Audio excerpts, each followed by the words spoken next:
Ini bukan banjir biasa.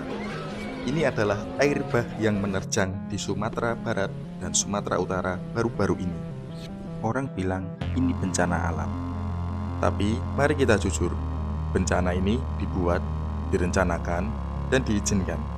Ratusan nyawa terancam, ribuan rumah terpendam, dan semua laporan mengarah ke satu hal. Hutan kita dibabat habis, ditukar dengan kebun sawit. Indonesia adalah rajanya sawit dunia. Tapi harga dari kejayaan sawit ini bukan dihitung dari uang ekspor, melainkan dari nyawa, tanah, dan masa depan anak cucu. Siapa dalang hilangnya hutan ini? Perusahaan sawit mana yang berlaku demikian? Dan mengapa pemerintah menutup mata pada izin-izin bermasalah?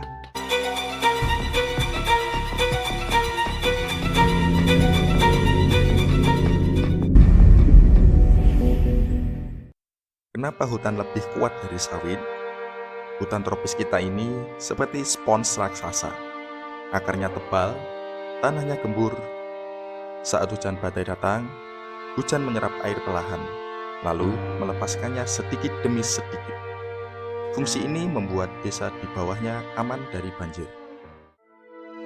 Kenapa banyak yang menuduh hujan dengan intensitas tinggi jadi dalang banjir bandang ini? Mari kita lihat.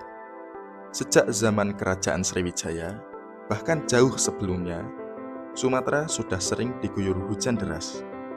Ini adalah siklus alami. Tapi saat itu, air hujan diserap tuntas oleh hutan.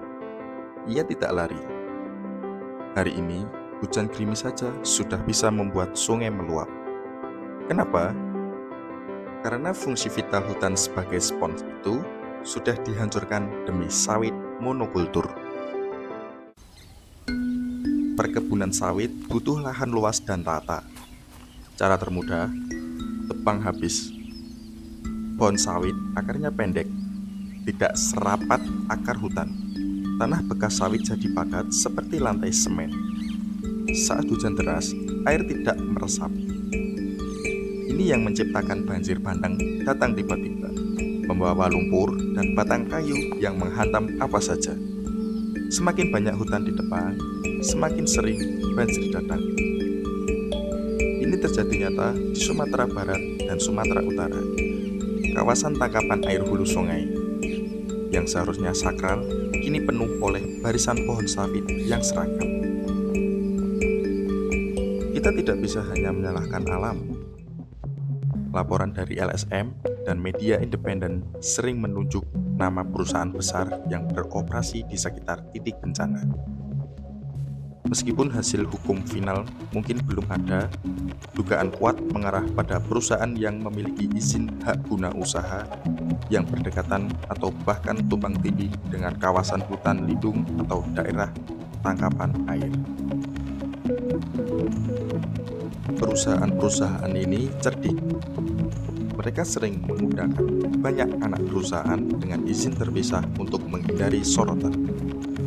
Dan praktik paling jahat adalah illegal logging. Mereka menebang kayu berharga di hutan lindung dulu, baru menanam sawit.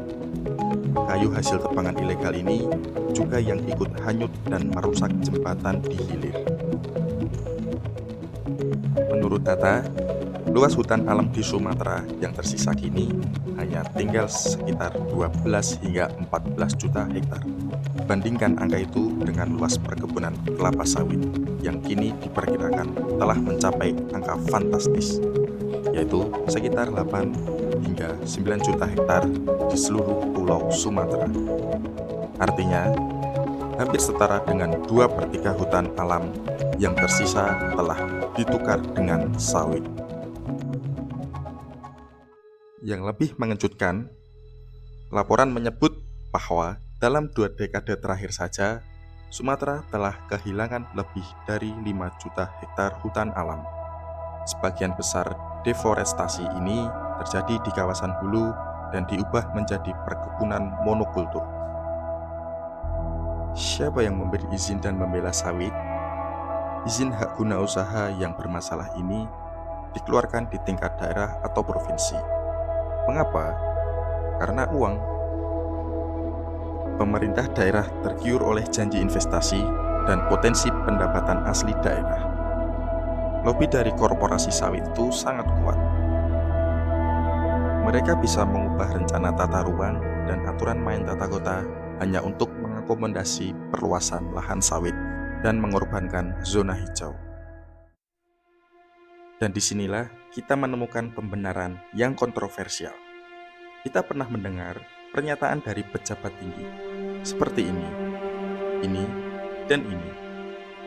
Pernyataan ini yang menyamakan fungsi hidrologi dan ekologis hutan alam dengan sawit adalah sesat pikir yang berbahaya. Para aktivis lingkungan menyebutkan pernyataan seperti ini justru menjadi mantra yang mempercepat laju deforestasi. Jika sawit dianggap sama dengan hutan, maka pembatasan hutan untuk sawit seolah-olah mendapat restu dan pembenaran politik di tingkat tertinggi. Pemerintah berkata sawit adalah devisa negara, sumber pekerjaan. Tapi mari kita hitung. Kerugian dari satu kali banjir bandang bisa mencapai triliunan rupiah. Angka ini jauh lebih besar daripada total pajak yang dibayarkan perusahaan sawit selama bertahun-tahun. Ini adalah pertukaran yang sangat tidak adil secara moral. Yang paling menderita bukanlah direktur perusahaan sawit. Mereka adalah masyarakat adat dan komunitas desa di sekitar hutan. Tragedi di Sumatera Barat dan Sumatera Utara bulan ini adalah bukti nyata ketidakadilan lingkungan yang punya uang menuai profit, yang miskin menanggung bencana. Solusinya bukan menghilangkan sawit, karena ekonomi sudah bergantung. Solusinya adalah pemerintah harus segera meninjau ulang dan mencabut izin yang terbukti merusak kawasan lindung dan menyebabkan bencana. Perusahaan yang bersalah harus dipaksa melakukan restorasi, menanam kembali pohon hutan yang asli, bukan sekedar pohon sawit. Transparansi harus total. Publik harus tahu siapa yang memegang izin di lokasi bencana. Selama ada pembenaran politik yang dangkal dan perlindungan pada korporasi nakal, siklus banjir sawit ini akan terus berulang di Indonesia. Sebagai penutup, banjir bandang ini bukanlah sekedar berita. Ini adalah panggilan darurat. Ini adalah bukti bahwa kita telah memilih keuntungan di atas keberlanjutan. Kita telah menukar hutan yang melindungi kita dengan minyak yang menguntungkan segelintir orang. Sampai kapan kita akan membiarkan kepentingan korporasi dihitung lebih tinggi daripada nyawa rakyat kita sendiri?